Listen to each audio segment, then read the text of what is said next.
Wanting to die and accepting a low income lifestyle is not enough of a reason to live what's left of my life in depression. Focusing on the small things, on the future, and on what the next life has in store. Not to mention that I exist. I'm alive and breathing. That I'm alive and breathing is a blessing from God.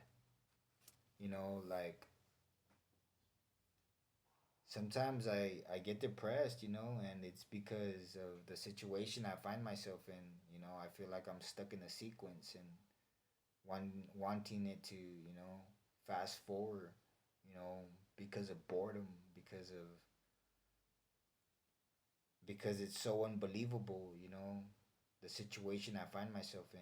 It's almost like, watching somebody, convince somebody that does not know to wash by hand, when there's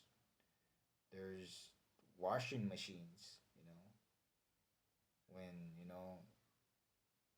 it's almost like, watching somebody, manipulate another person, and it's very like depressing. It gets very, very depressing on, like, for example, I've washed by hand for a certain amount of time, and it's like, wait, man, there's washing machines.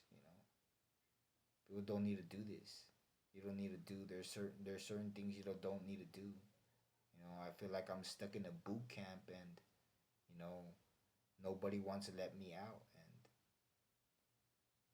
and so it gets very depressing. But I guess, like I said, it's I'm alive, man. I'm alive. I'm gonna be one day. I'm gonna get past this. You know.